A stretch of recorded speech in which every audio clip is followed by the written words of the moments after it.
Halo, pernah nggak sih Anda ngerasa pesan yang Anda tulis itu kok malah bikin bingung? Nah, hari ini kita bakal jadi detektif bahasa. Kita akan bedah tuntas kenapa tulisan kita bisa salah dipahami.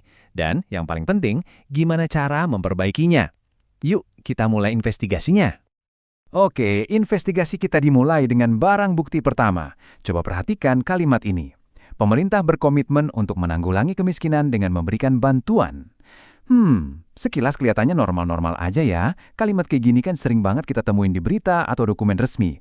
Tapi, jangan salah, di dalamnya ada jebakan tersembunyi. Pertanyaannya sekarang, apa sih sebetulnya arti dengan memberikan bantuan di sini? Apakah bantuannya itu adalah cara untuk menanggulangi kemiskinan? Misalnya program pelatihan gitu? Atau pemerintah menanggulangi kemiskinan sekaligus memberikan bantuan sebagai dua hal yang berbeda? Nah, satu kalimat sederhana aja bisa membuka banyak sekali tafsiran. Jadi bingung kan? Nah, ini dia inti masalahnya. Kalau pesan kita nggak jernih, niat baik kita bisa aja hilang di tengah jalan. Dan kesalahpahaman kayak gini tuh bukan masalah sepele loh. Ini bisa menghambat komunikasi di semua level. Kesalahan-kesalahan ini, atau kalau dalam ilmu bahasa disebut kerancuan, itu tuh kerjanya kayak kabut tebal yang nutupin makna tulisan kita. Pesan kita sebetulnya ada di situ, tapi pembaca jadi nggak bisa ngelihatnya dengan jelas. Sayang banget kan? Oke, sekarang waktunya kita bedah satu persatu jebakan-jebakan ini. Kalau kita udah kenal polanya, kita pasti bisa belajar buat menghindarinya. Umumnya ada dua jenis jebakan yang sering banget kita temui. Jebakan pertama itu namanya kerancuan sintaksis. Gampangnya gini, masalahnya itu bukan di pilihan katanya, tapi di cara kita merangkai atau menyusun kalimat. Strukturnya yang goyah ini membuka celah buat berbagai macam tafsiran. Coba kita lihat contoh yang sering banget kejadian. Anak itu membeli buku dengan harga murah. Kalimat ini ambigu. Yang murah itu apanya? Bukunya. Atau jangan-jangan cara dia membelinya yang murah.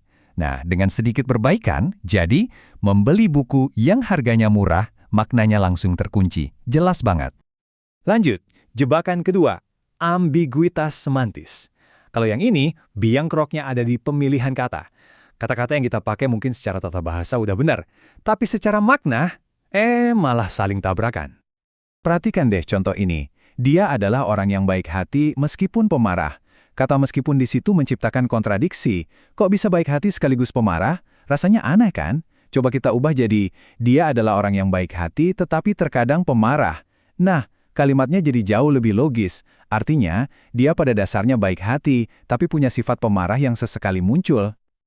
Oke, kita udah bahas jebakan yang agak tersembunyi ya.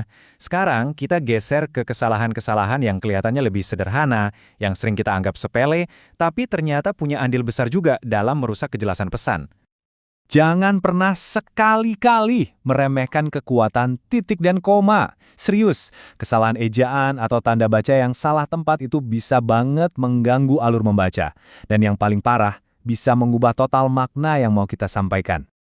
Contohnya kalimat ini. Dia seorang guru yang mengajar matematika dan sering memberikan ujian. Koma yang nggak perlu itu malah memecah kalimat jadi aneh dan canggung. Coba bandingkan kalau tanpa koma. Dia seorang guru yang mengajar matematika dan sering memberikan ujian. Kalimatnya langsung mengalir lancar, menyatukan dua info tentang guru itu jadi satu gagasan yang utuh. Ini juga berlaku buat kata serapan.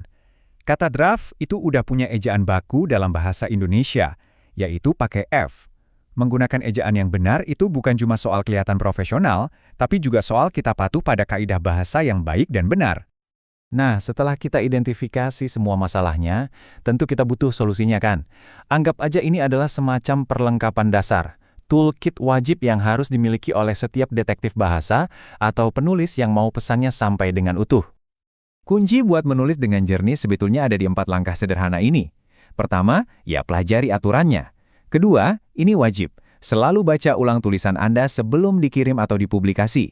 Ketiga, manfaatkan alat bantu. Zaman sekarang udah canggih, ada kamus online atau pemeriksa ejaan. Dan yang keempat, ini penting banget. Sederhanakan struktur kalimat Anda. Pastikan selalu jelas subjek, predikat, dan objeknya. Pada akhirnya, kenapa sih kita repot-repot ngurusin ini semua? Usaha untuk menulis dengan jernih itu bukan cuma soal teknis bahasa loh. Ada kekuatan yang jauh lebih besar di baliknya. Dan inilah intinya. Saat kita berusaha merapikan tulisan, sebenarnya kita juga sedang merapikan cara kita berpikir.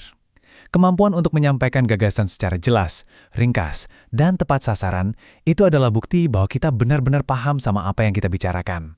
Ingat, tulisan Anda adalah jendela ke dalam pikiran Anda. Nah, sekarang giliran Anda. Saya punya tantangan nih. Dengan semua perlengkapan baru ini, coba deh periksa lagi tulisan terakhir Anda. Bisa jadi itu email kerja, laporan, atau bahkan cuma unggahan di media sosial. Kira-kira jebakan bahasa apa nih yang berhasil Anda temukan?